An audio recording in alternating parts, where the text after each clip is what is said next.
Hello, welcome to my channel, KC Sledge Storyteller. Carrie Chug here. If you read the title, you know that I'm departing from the usual talk about how to make good storytelling and good comics. But here I'm going to hit upon 5 paradoxes about comics that debunk common misconceptions. So let's get started. But number 1, they're not all about superheroes. Now, one of the best things about comic books is that they encompass as many genres as any other storytelling medium. There are comics in the realms of fantasy, sci-fi, crime, horror, western, humor, parody, teen comedy, you name it. And while each of these genres had their turn in dominating the comic book market over the decades since comics made their big splash in the 30s, it has become a melting pot. And if you take the time to look over the many comic book publishers out there today, you'll find all those genres still represented. There's something for everybody there who, for whatever story genre they like. Number 2, comic book writers and artists frequently work outside the comic book world as well as their role in comics. You've got Neil Gaiman, who made his signature work in comics with The Sandman, but also wrote such novels such as Stardust, Coraline, and The Graveyard Block. Greg Rucka, before he wrote Batman and Detective Comics, and was, of course, he made his debut on A Press with a book called Whiteout. But he had already written the Atticus Kodiak series of novels. Kevin Smith, several of you are familiar with him, along with the movies he produced and directed. He has written Spider-Man, Daredevil, Green Arrow, and Batman. And among artists, Jack Kirby, who co-created the Fantastic Four, the Hulk, and the X-Men. He also drew for Fleischer Studios, the animators of Popeye in the 30s, and for Ruby Spears on Thundar the Barbarian and Turbo Teen. Then you have Jim Steranko, who defined Nick Fury in the 60s. He also did George Lucas concept art for Raiders of the Lost Ark. Google Steranko and Indiana Jones, and you'll easily see how they had no idea what Indy was going to look like. Then number 3, modern comics aren't collectible. Action Comics #1 was probably the biggest comic book milestone in its entire medium's entire history. Besides just that it was the debut of Superman, a timeless pop culture icon, it was the birth of a whole new genre in superheroes. And nobody, even years after that debut, foresaw how much longevity and popularity Superman would carry with him.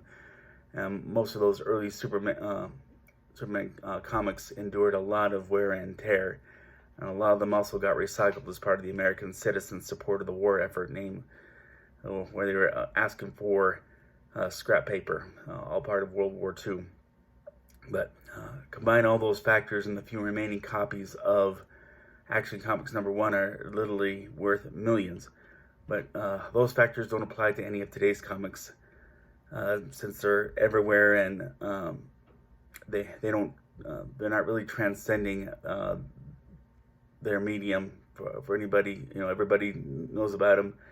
And with all, we have such a flood of titles right now that I can't even imagine that they'll take off enough to have the kind of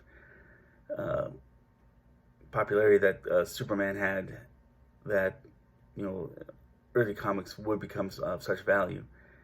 And so any comic book collecting you may be doing now, barring any old and rare comics you may happen upon, and don't bet on that, it better be about your love of the stories and the medium itself. My wife, she wanted to see about any supplemental savings, and asked about me selling my comic book collection. And beside the fact that I want to keep it, I then enlightened her on how that kind of thinking during the 90s caused a surge in comic book collecting that led to the comic book crash. And that's the short summation of that string of events. There are many YouTube videos that give you the full lecture on what that was all about, and they're quite interesting. But number 4, comic books are not even mostly for the juvenile market. Here's another reason to look over the genres of comics offered by various publishers. You'll find that they are geared mainly for ages starting at teens, and they are geared toward issues predominantly understood by adults. And I'll be honest, my first real experience with comics happened at the end of a family reunion. We're talking about kids' comics here. As everyone was giving their goodbyes for some unknown reason, a cousin gave me and my brothers a stack of Donald Duck, Uncle Scrooge, and Looney Tunes comics. And this was the 80s when no one worried if kids were sitting in a truck bed covered with a camper shell for a 3-hour drive. But during that journey home, we each read at least a dozen of those comics. And recollecting that experience, I wish I could get that stack back, all those kids comics, Sea Monkeys and all. They were a lot of fun. And finally, number 5, comics as a storytelling medium, it's proven itself, they've proven themselves as a smart art and legit lit. Forgive my poetry there. And it's worth pointing out, at least for me, that every voracious comic book reader I have known is just as voracious at reading prose. So even if there's no convincing naysayers of comics as an art form, they can take heart in knowing that there are very few, if any, who are exclusively reading comics.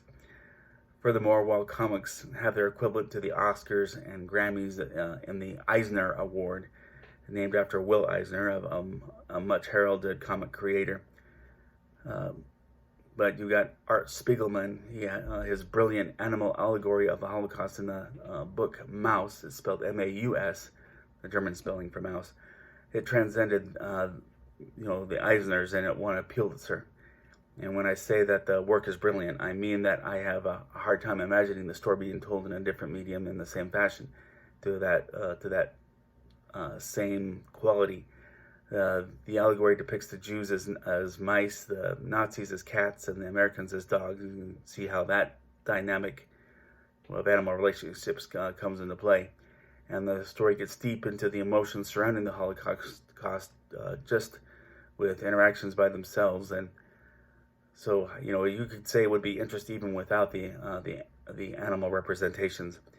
As well, the World Fantasy Award was established to honor, it was not established to honor comics. And the organizers of the award were pretty peeved when Neil Gaiman's The Sandman #19 won. They in turn made the rule immediately afterward, not allowing comics to be considered. So, yeah, you got to dip into it to really understand what I'm coming from there, but comics are indeed a powerful medium.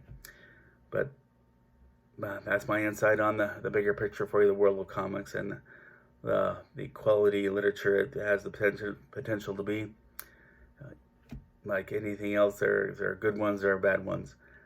So you just got to look in it and discover for yourself. But if you like this video, please click like. If you like this channel, please click subscribe and share this channel with your friends. I hope this can get some discussion going. Agree, disagree, something I didn't mention, please comment below.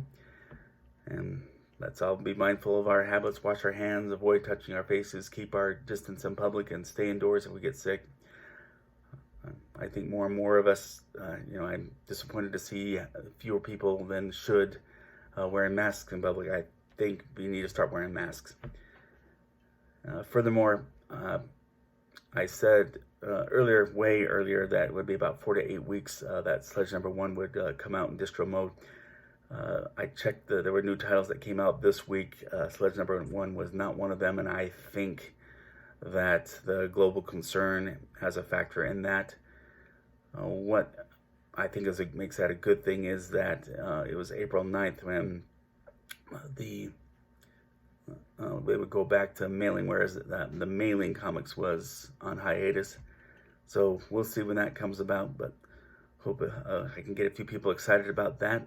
And that's all for this video. And everybody have a great day. Bye-bye.